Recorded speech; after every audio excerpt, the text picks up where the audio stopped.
And so I left because doing one removal is hard. Okay, like you're crying, like it's hard. And I was not prepared to do 50 removals and like snatch them out of the crying mother's arm. Like, I mean, it needed to be done, and I couldn't do it anymore. I had already been there for a couple weeks at this point. I had already reached like critical mass, and I was like, I can't. Like, you know, you go to a mom who's like, no, and you're taking the kid doesn't want to go. She doesn't want to like go. It's horrible. I can't imagine. So it's just, so when they were like, yeah, we're going to do removals tomorrow, I was like, I'm going to head back to the office. And they were like, did anyone give you permission to go? And I was like, no. I was like, I can't take anymore. And you said that was a couple weeks, right? Like that was a couple weeks down the road? I would say like a week and a half. I mean, that's where my memory gets a little like foggy. Yeah, I'm sure it would like all blend together. I can't even imagine how much like that whole experience would blend together. So after that first night and you have like the 25 kids and the 40 women, did you guys think that you would had like that you had everyone? We thought. We thought. And then like, I don't know where these kids came from, but I guess they came from like the underground somewhere in there, because then all of a sudden they were like, we'll just send all the kids. Oh, wow. Like whoever's in charge on the ranch was like, well, let's just get this over with and we're going to send them all out there. And so in charge on the FLDS side? No, CPS, yes, right? FLDS side. Oh. Like, they just started producing kids. Like, it was crazy. They just started like popping out of nowhere. I was like, where did they hide the ball? And they were sending the kids to go be interviewed because they realized that was the process at this point? I guess. I mean, that was beyond my pay grade at that point. I just can only assume that they were like, oh, nothing bad's happening. Like, let's just, so the more we hide, maybe. Yeah. So at that point, you were at the facility where they were sending the kids so that you could interview them. Is that right? Right. But we didn't end up interviewing them there. I interviewed one or two boys at that facility. That's it. Oh, that's all I interviewed there. But then we moved to like this historic place in El Dorado or San Angelo. I think we moved to San Angelo at that point. Can't remember. And then we were in like a historic like part of Texas likes to have these historic like jails and stuff. So that's where they took them, and that's where we really started doing interviews. And that's when they brought in 100 staff at that point. Okay. Oh, okay. So was that historic area a better facility than the warehouse for holding all of these people? Absolutely not. It was pretty terrible. And I will admit that. And I yelled and screamed to like because yes, I work for CPS, but I'm also a believer in individual and human rights. And so seeing these things, like I'm very like, if I'm doing an investigation and someone calls their home the ranch, okay, it's the ranch. I'm going to use that same language because that's what we're taught, you know? And these new staff they brought in weren't there from the beginning, and they started calling it the compound. And so this triggered them. They kept being like, it's not a compound, it's the ranch. It's our home. Keep in mind, I still don't know anything about the FLDS at this point. I still don't, because our cell phones were not FLDS. Like I couldn't look it up. Like I had no idea what we were doing. Watch a YouTube video or something about it. I really couldn't. So I was just going off of like, I've met this lady. She said this. I'm going to start calling it the ranch. You know, and I started getting a better. I even got quoted in one of their magazines on accident. And I was terrified, like the state government was going to find out it was me, because I think I met one of Warren Jeff's head wives. I think I did. She was older, or maybe it was one of Rulon Jeff's first. I don't really know, but she was like older. And I remember she stuck out like crazy because she had Ray-Bans on. And, you know, everybody else had on like, but she was the only woman like that. Oh, she really? was the only woman that had a cell phone. She was the only woman, and all the other women were listening to her. Like they would gather around her for information. I remember going, that's somebody. That's somebody. I don't know who that is, but that's somebody. And she's old, and everyone else here is young. I remember thinking that, and I'm watching the buses pull up that you see on the documentaries, and I'm there, and I'm like thinking, and I'm like, yeah, I'm not going to be here tomorrow. I remember thinking that, and she saddles up to me we're at this fence like this. She saddles up to me, and I'm like, hey. Wow. And she's like, what are you thinking about? In this weird accent. She had like a weird accent. Uh-huh. Yeah. She's like, what are you thinking about? And I'm like, but I want to go home. And she goes, me too. And and we're talking, and she's like, and she goes, are you married? And I said, no, I'm not. And she goes, do you have kids? And I said, no, I don't. And she goes, well, maybe like Heavenly Father will bless you. And I said, well, and me, I'm still being me. I'm like, whatever. Like, oh, maybe he will. You know, like I'm not, whatever. Like I said, it's their religion. It's not mine. And I'm like, maybe he will. And we talk for a little bit, and we're both kind of freaked out. And then she walks the other way, and I head the other way. And like the supervisors come running over to me. They're like, what did she say? Because they hadn't been willing to speak at all. Wow. And then she walks over there, and like all the other women in the dresses come running, and they're like, she's like, anyway, that quote appears in like Deseret News or something about how CPS just wants to go home too. And I'm like, oh like, no. And I was like, wow, okay. That's man, that's crazy that like she passed that along. Yeah. But no, like apparently, like I was one of the first, because I just tried to respect them as much as I could, while thinking I don't think you can curse on YouTube, right? But like I was thinking this is some crazy stuff going on, but like whatever, like you did. But I'm trying to be respectful.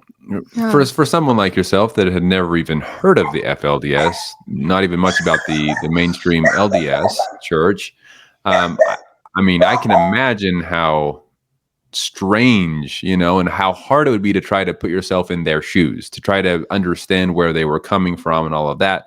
I mean, I can only imagine how that was just such a shock for you to try to understand where these people are coming from. Yeah, and that's I don't know. I didn't know anything about celestial marriage and all this stuff I learned because once I had been exposed to it, I was like, I want to learn about what actually I did.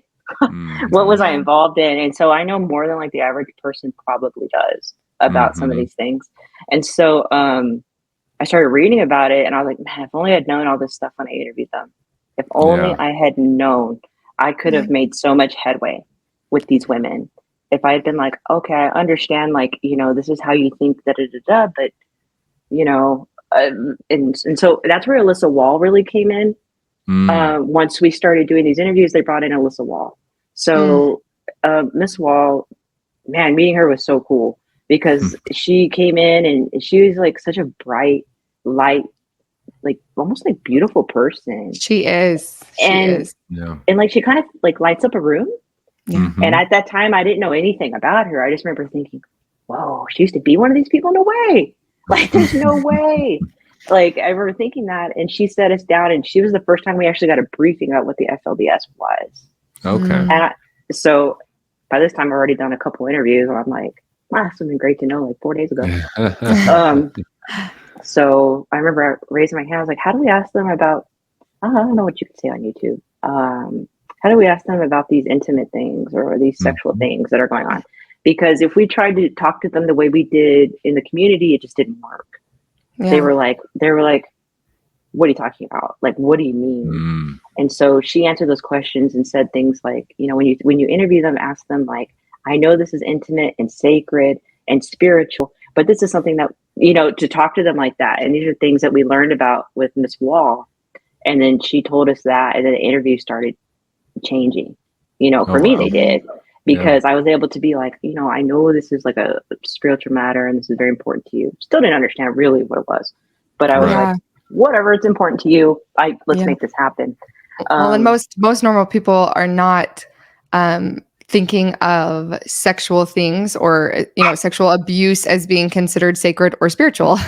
So having that terminology to be able to connect with them, I can see that making a world of difference, because that's something we say all the time on our channel. Like, these women, people are like, oh, why didn't they call the cops when they realize that they're being abused? And like, they don't understand. They've never been told what abuse is, that or what consent is, or that they were allowed to say no, that is even a thing that would be considered consent. They don't even know that. They're told to submit to their husbands. Well, that means if he says that he wants it, then it happens. Mm-hmm. They don't understand that they have an actual like human right to be able to say no. And that if they said that could be considered, and it still happened, it could be abuse, like they don't understand those basic things that people on the outside just take for granted, that you kind of already know in general what abuse looks like, and that you're allowed to say no, and that what consent is, and those type of things are a lot more natural on the outside. And so these women,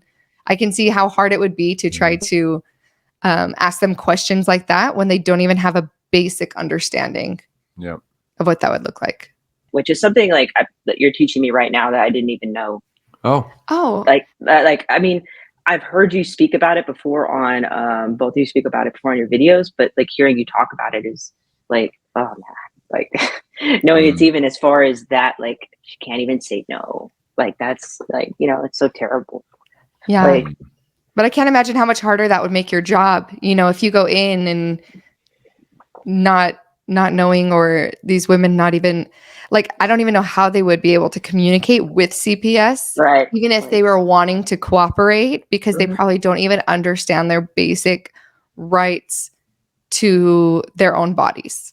Yeah. I mean, when we interview kids out here in the community, or in the community, we have a doll and we're like, what do you call this part? What do you call this part? Like when we do these sexual abuse interviews, and then we get the names and we repeat the names back to the kids so that they understand what they're, what we're all talking about. I mean, that's just like a standard sexual abuse interview. So like, I tried that on the kids and they were like, what? What are you talking about? I was like, what? Like, we just had no, Yeah, they didn't talk about body parts. I was just going to ask that, babe. Now this question goes to you. Like, if someone had pointed to a doll of private parts, would you have known? No, I honestly wouldn't really. I can't. Especially when I was a child out there, I wouldn't have known the terminology for the different body parts. Would you have had like nicknames? Like, okay, rather than just like, what did you call it? A weenie or a pecker, or you know what I mean? Like, what I'm saying, like what you're saying, like when you ask kids, it's to find out what they call it, right? Not necessarily what the perfect terminology is, but what did your family grow up calling it, so that you can then understand better. But like, yes, there would have been some type of slang nickname I would have had probably for each area, but I can't remember what it would have been at this point. It's been so long, but yeah, there would have been something, I'm sure. But being able to talk about it would have been like terrifying. Yeah. It seems like every religious group has their own way of speaking. And so to understand how they speak, like even here on our channel, sometimes we'll say a word that people have no idea what it means. And we don't even think twice about explaining it because it just seems so normal to us because that's the way we were raised. Yeah. So definitely, I've seen that in not just the religions I've been in, but other religions, that they have their own way of speaking and saying certain things. So that would make your interviewing a little bit more difficult, not really knowing what that was. Then I remember falling back on some of the other techniques, like, okay, you're all gonna laugh when you hear this. I'm like, so what about the parts under a bathing suit? With the that didn't help, did it? That didn't help at all. They're like, you mean my jeans and buttoned up shirt? That like it was just. I mean, like I said, like I really had no idea what I was talking about. Wow. I mean, they're like bathing suit. I'm like, what about the part that covers here, or and they're just like, wow, no idea, or mother. It's like, I'm like, and she's like, what's going on? What are you talking about? I'm like, I don't know. Yeah, and you're like trying to explain them to the mother. I don't know. I'm like, I don't know either. And it doesn't surprise me they were calling for their mother, because honestly, even the mothers wouldn't, at least in my experience, wouldn't talk about these types of things with their children. It wasn't something that was anything sexual, anything really that had to do with the body parts and all of that wasn't talked about at all in my home. So it doesn't surprise me that they were probably very confused. So did they just, did they just bring you were saying that at first it was the 25 to 40 and then they're bringing more people and they're bringing more people. And how many women and children were there by the time that you left? Probably like 75 to 100, probably. Wow. Enough that, interesting fact I can give you is that apparently they're unvaccinated. Didn't know that at that time. And we gave them all chicken pox. Oh, really? We had a chicken pox run through because they were in basically dormitories, and we're coming in basically kind of like colonization and the Native Americans. And we came in and gave them blankets, and they all got chicken pox. You know what I mean? Like, do you see what I'm saying? Like, it was just very like, and they're just like, they're bringing plagues down upon us now. Yeah. It was crazy. It was crazy. Oh man. I mean, the way that we were taught out there of the way to look at outsiders, right? I mean, they probably thought, I mean, well, realistically, they probably thought that the chicken pox and all of that coming through was some kind of punishment from God to them because they weren't faithful enough, and because they were caught, or because the temple was desecrated, things like that. They probably blamed themselves because that was pretty common. But it's true, as far as the unvaccinated, that was very common growing up out there. Nobody was vaccinated. Man. So I only know that because the chicken pox thing. I remember thinking, why do all these kids have chicken pox? Like, what is this? Yeah. And that's one thing that, I mean, you just wouldn't even think about. And now there's, the vaccines for them. Like, when our kids got that vaccine, I remember thinking, because I got chicken pox when I was little, I was in the day. Your mom runs you over to the other because they want you to get it younger so it's not so bad. So they're like, oh, so-and-so has chicken pox. I'm going to take you all over so you can get it over with. Calamine lotion, it's done. But we all carry it now. We carry it. If you're my age, I don't know how old you guys are. Yeah. I'm 39. Yeah. So we all carry it in our bodies. And don't even think about it because now it's required for kids to go to school. And so it's just, not even something. So I never actually had the chicken pox. And I was vaccinated at age 18 or 19, but I've never had them before that, and I haven't had them since. So lucky. He doesn't have the scar. We all have that one scar, don't we, from chicken pox? The guy one right here. I feel like everybody has one scar from where they scratched too much when they shouldn't have. But I got shingles, and I was in my 20s, probably from the stressful life I led. So I have a scar from shingles. Man. But vaccination, it works. So, that's great. I'm not trying to get controversial on your channel. Oh no. As far as chicken pox go, it actually ran through there like wildfire. Like it was just like almost like just. Was this just the children or the moms as well that were? A couple of the younger moms got it. Okay. I remember. Maybe they had never left. I don't know I don't know how it works. I mean, you would know more than I would about that. Yes, I mean there were some women left more and children left the community more commonly than others, but for those that were in the ranch or at the ranch, it's likely they didn't leave or go anywhere as much as other people did. So in that situation, how many? I know you said that later when they were taking more of the children and the women were choosing to stay with their husbands. About how many women did end up going? Because I know at the beginning it sounds like more of them would like leave with their children, and then as it kept happening and you kept getting more children, fewer and fewer mothers. So about how many mothers were there total when you were there?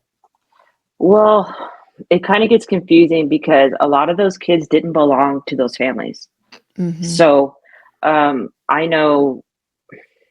don't even know at this point like how that went down, because they didn't start the DNA testing till a little bit later.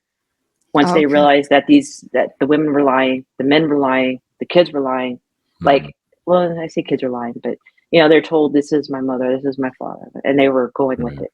I didn't know about the separations that were happening. So apparently some of these kids, were brought down and their parents were still there.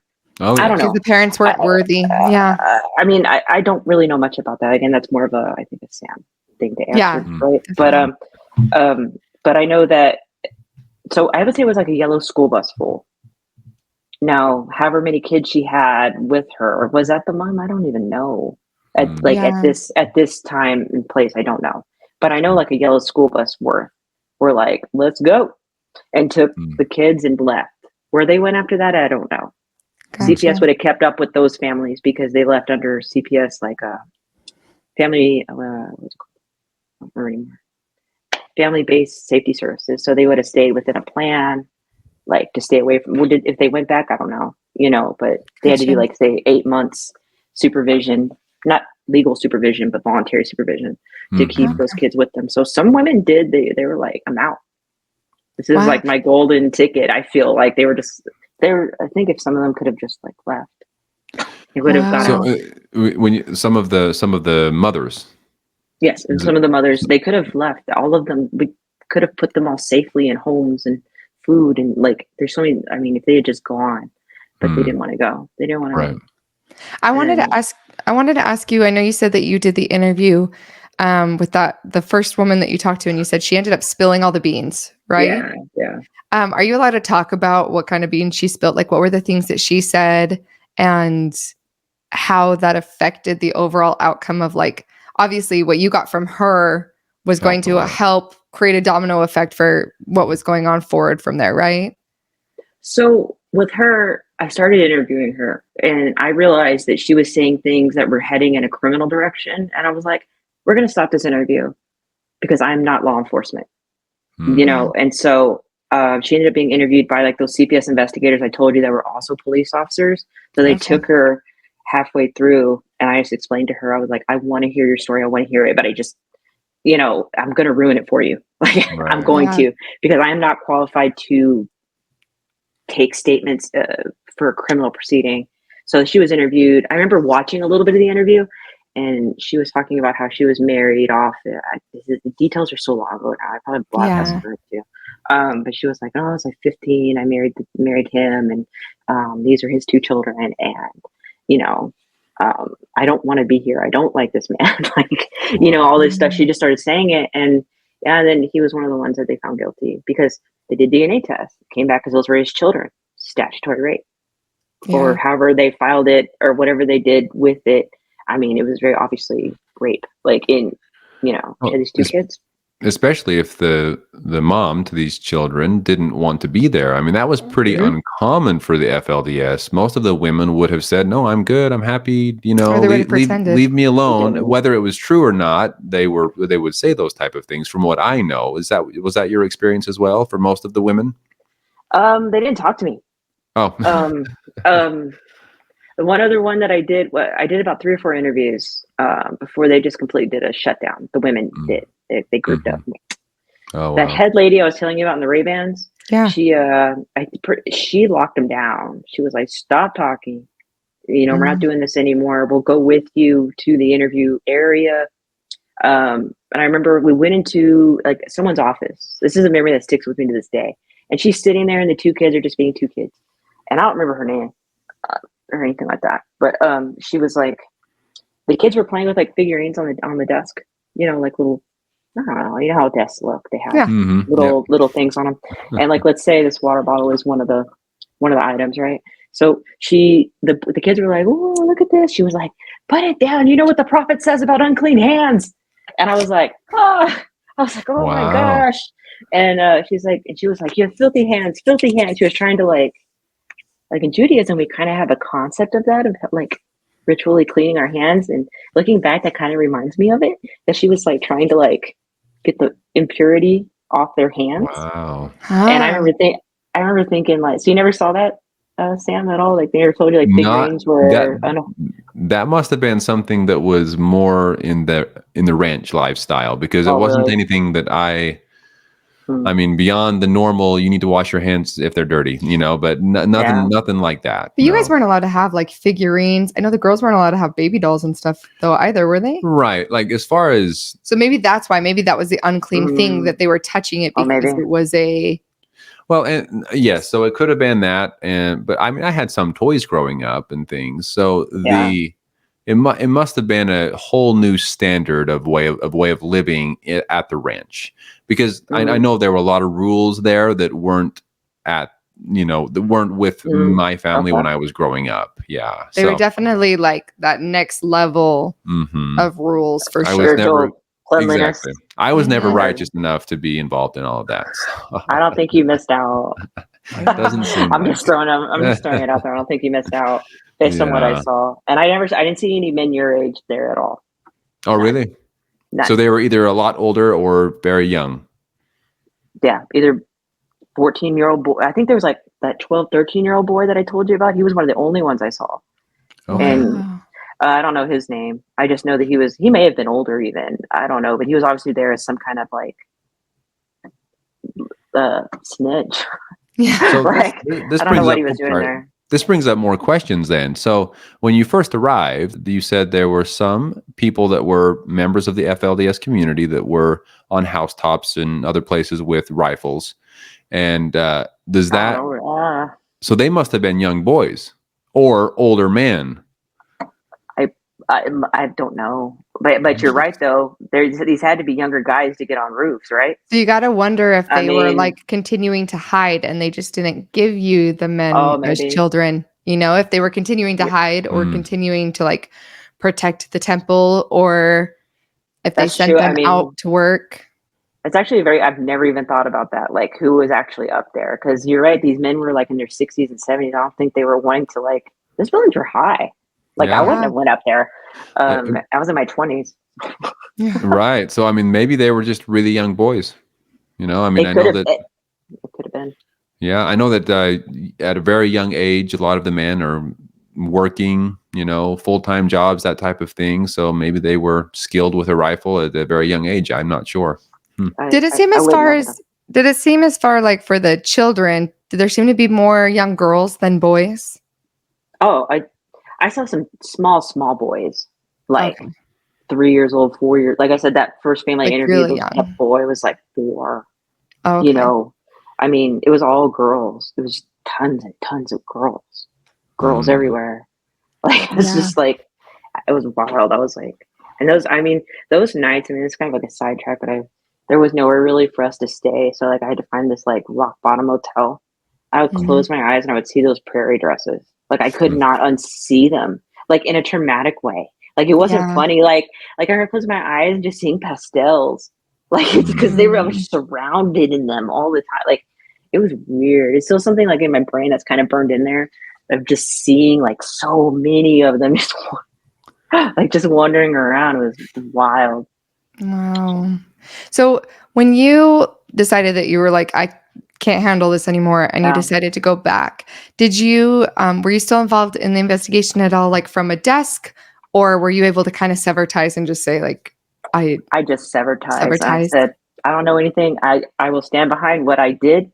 And then that's it. Don't call me out there anymore. I'm not doing it anymore because I honestly, I can't remove that many children. Like, I mean, that is, I think my mental health was like, you need to go. Cause I mean, my coworkers were crying. They were like at the bars, just like drinking. And I drank at that time. I don't drink anymore.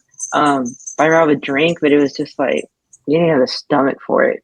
But some of them were just like drowning themselves because like it was just like all this imagery, especially when you've never seen anything like that. Like it was just imagery. Like it was crazy. I was dreaming about these ladies. Like it was like intense. So, I was telling Sam the other day when we were talking about it, and we were, so excited to interview you. And I said, we understand the religious aspect, and we understand like what those women would have been thinking. From our religious backgrounds, we can totally understand what they would be thinking and feeling in that situation. I said, but if you take just a single second, and anybody who's watching right now, take a single second and think of what it would be like to walk into a room and see that many young girls and see some of them pregnant, or see kids at that age and know that it belonged to them. There's no way. See, I'm getting goosebumps. Like, there's no way as a human being that you could not be traumatized from that or like have that in your mind. So I'm just so again grateful for you for being willing to share that, because it's easy for us to be like, oh, well, from their point of view, this, that, and the other, or so easy for people just in general to see their side of it. But if you really put yourself in that situation, that would be incredibly hard and terrifying and just so sad for those girls. And who would not want to go and, I mean, like you said, you don't want to tear families apart, but who would not want to protect those girls and those little girls? Yeah. 100%. That's why I started yanking. Once we got Yeah. in there, I just started going, you look 15. You Mm, look Yeah. 16. Come on. Like, I just started, rounding up at that point. People were hesitant to make decisions. And I was like, oh, well, I guess I can either get fired or at least say I tried.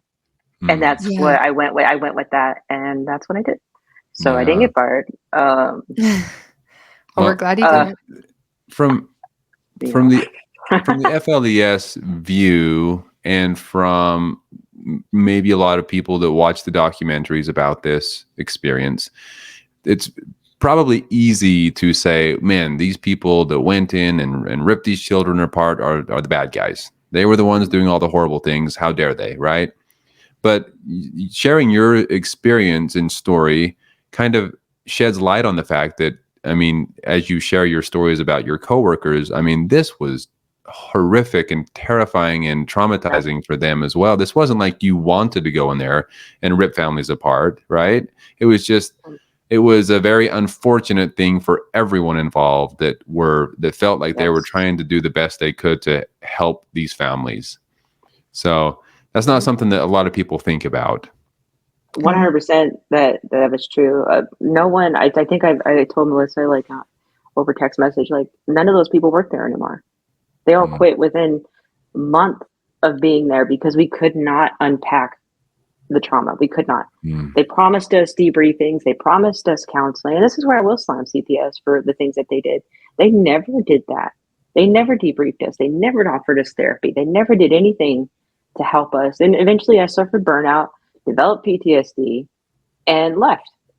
Because then they wanted me. I remember the next day I came back to work and there was an investigation on my desktop for like just a normal family in the community. And I was like, I can't go, and they just didn't care.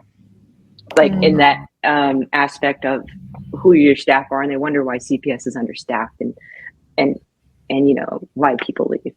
So I stayed for, like I said, like another year. And then I got to the point where I just could not knock on another door. I couldn't do it. Like I could not. I remember the day I stood there and I went, like I was like, I can't do it.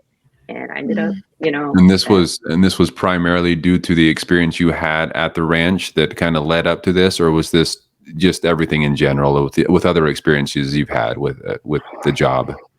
I think it was like I was like doing okay. Do you know what I mean? Like I was functioning. I mean, I wouldn't say well. I wouldn't say I was like, oh man, I'm just completely mentally healthy. Like this is great.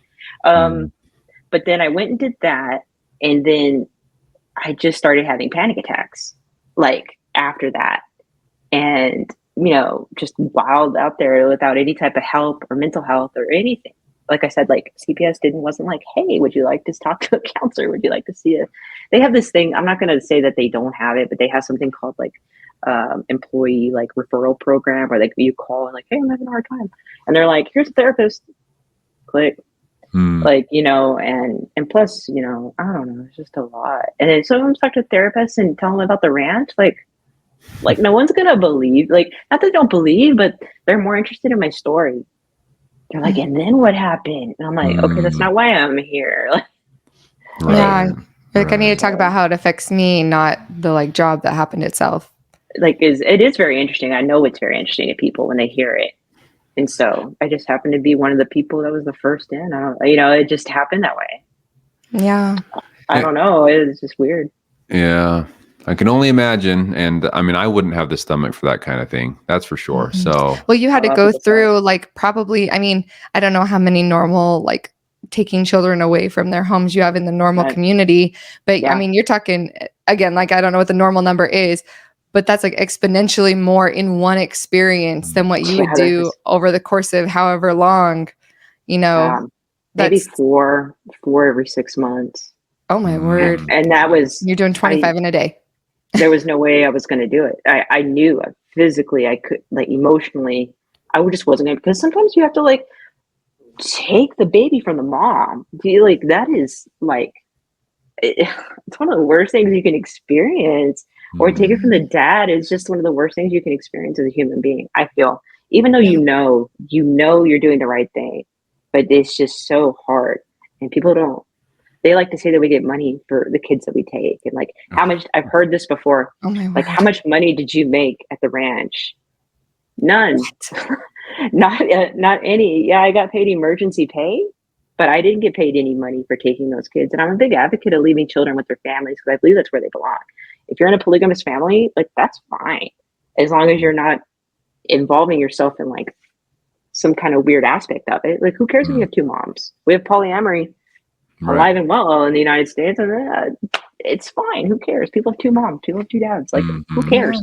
But so that was my view on it. I was like, practice your religion and be well and proud, be well and prosper. Yeah. Like, I'm happy for you. And then I was like, oh, this is not that.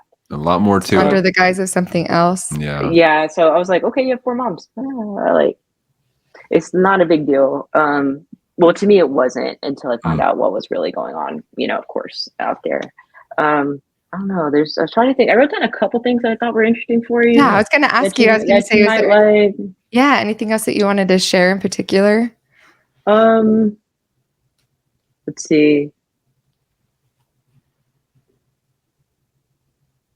I know the one thing I want to talk about that a lot of people say that was that, how the judge ordered that for all these children to go back to their families. You guys know about that, right? We heard about it, yes. Okay. Well, it's on all the documentary, like, and all the children were eventually returned, and CPS never knew what happened to them, right? Like, that's what they say in all these films and documentaries. So what happened was, in CPS, okay, so I go to your house, right? Sam and Melissa's house. That's your house. Now, like I was talking about the entry into your home, that's your family. Okay. Let's just use polygamy as an example. Sam has a wife, that lives there. That's your family unit. Okay. Let's say Sam has another wife over here and he has children over there. That's another family unit. Okay. But that's how it's viewed in policy. Right. Okay. So what Melissa does with her children has nothing to do with what Jane Smith does with her children. Now, if Sam's the perpetrator in the case, then he's not allowed contact with any of the children. But let's say Melissa's the perpetrator, then it's her that's involved. It has nothing to do with Jane. Jane's like living her best life. You know what I mean? She's not beating her kids or doing whatever. So what happened was the leader, I think I forget his name again.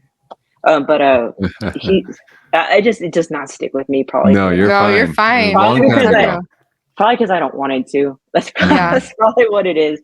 But so he's like, yeah, I own all this property. You're free to go do whatever you want.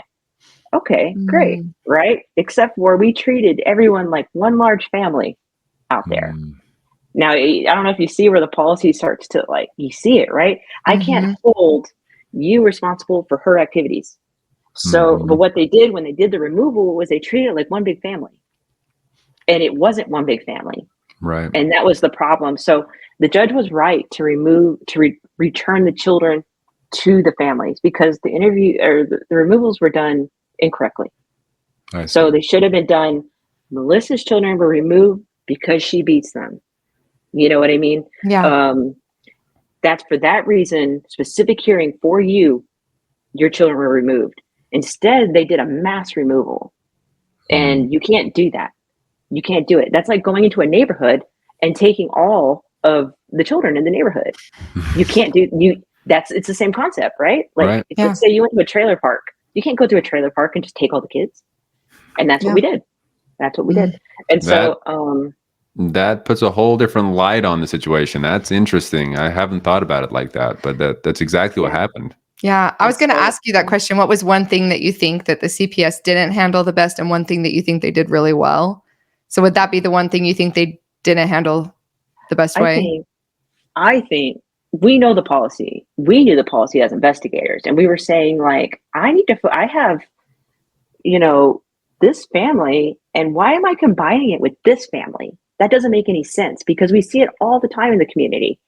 One dad, multiple kids everywhere with different moms. We see it all the time. It's not special or different, like in that sense. It's not, it's just not uncommon. Like, he has 3 kids over here. He has 2 kids over here. He lives over here. Like, that's very common. So I remember thinking like, why are we combining these kids? And I feel like leadership felt like they got the okay from, I think he said it was Jessup, right? Mhm. From Jessup, and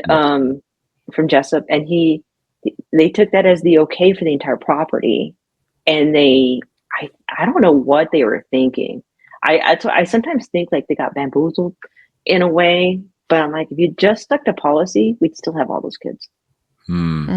They were only brought back because of that technicality, which is a big technicality. Yeah. Right. Because some kids I interviewed were like, mother and father are wonderful. I love my mother. Like, nothing bad ever happens. And other kids I talked to, they're like, father beats mother when he comes to visit. Hmm. I was like, okay. You see what I'm saying? Like, and these were different groups, but we treat them all together. Like, I can't take away her kids because this woman's beating her. Like, it doesn't. And did all the kids get sent back? Like, even the ones that did tell you that they were suffering abuse? Do you know? I know almost all of them got sent back, except for that redheaded girl that was pregnant. There was we didn't matter who her parents were. Right? Yes. Yeah. Yes. I believe that was Marianne. I think it was Marianne. She got removed.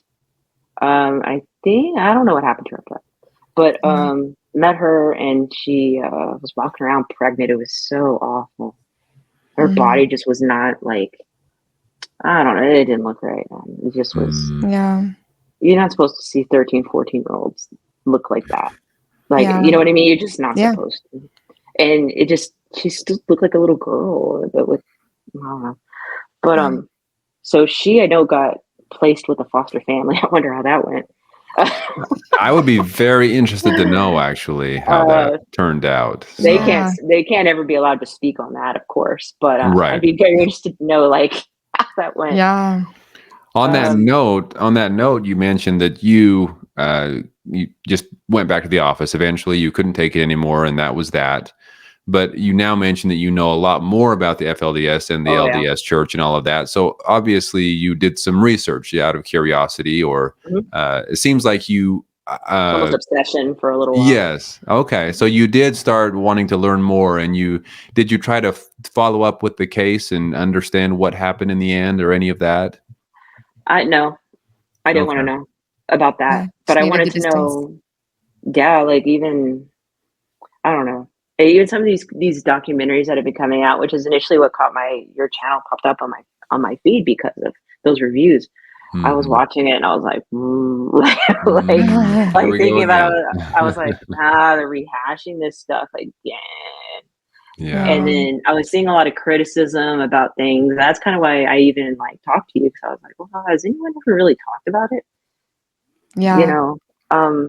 So yeah, like, and you never see, like you're right. You never see like, oh, let me talk to a CPS worker that was out there that can actually tell you what happened.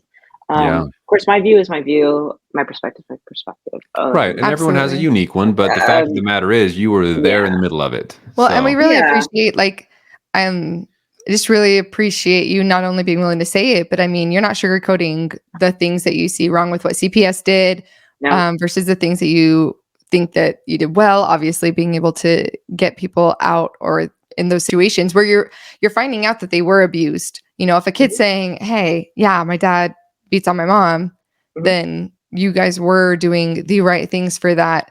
And so I just appreciate you sharing the facts with us. And it feels very like factual, and along with like your personal experience. And that's all we can ask for. And a new view of everything, which has been great. So thank you so much for that. I've had a lot of time to think about it. I mean, I think it was eye-opening for the kids too, because we had some Black coworkers that were there. And the kids got to meet Black people for the first time. And it was like almost magical. That's one good memory I do have, is that these Black staff were just kind of like chilling, because they'd already been told that like they're gonna be kind of like standoffish.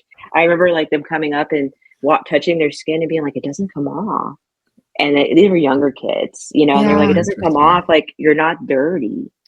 And like they were touching them. I remember the staff they were trying really hard not to be like, you know, like, well, duh, you know, they let them like touch and feel, and they were like, explore and understand.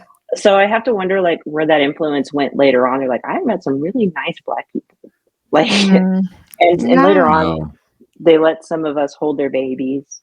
And so that was really nice too. Like once we built up some rapport, they're like, "Here, hold my baby," and I was like, Mm, wow. and I got to hold some of them, like to where they were like, "Oh, maybe you're not so horrible." Yeah, well, Yeah. originally they would have assumed from the get-go that you were there to destroy their community and rip them apart and all of those things just because of the things they were told about the outside world. But obviously, it's great to see that you were able to build that relationship through showing them that, no, I'm actually here to help you. That's the only reason I'm here. So that's good to hear that some of them actually realized that in the end. So that was kind of cool. Just to like wrap it up on that positive note, that they did see. That was my favorite part, was them seeing my coworkers of different colors and things like that, and Yeah. seeing their little eyes be like, you know, it's something they're gonna remember forever. Hopefully, if they make it out. I don't know what they are now, but like, yeah, I met some Black people and they were really nice. Like, I don't know what you're talking about. I hope so. I hope so too. Yeah. Oh, well, thank you so much. Like, I feel like I learned so much. Me too. Oh, Learned that's good. so much.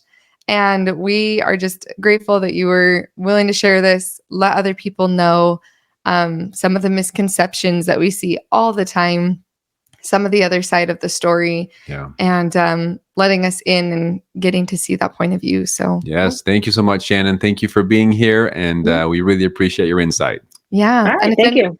And if anyone else would like to hear more about what it was like for Sam to grow up in polygamy, please like and subscribe. And if you'd like to donate to our cause of creating compassion for these polygamous communities and being able to empower people to share their stories, again, not only just FLDS or other polygamous groups, but people like Shannon who are willing to come forth and tell us about how these communities have been impacted or how they also impacted people like Shannon. There's a donate button in the description. And we just thank y'all, and we'll talk to y'all soon. Yes, thank you all. We'll talk to you soon.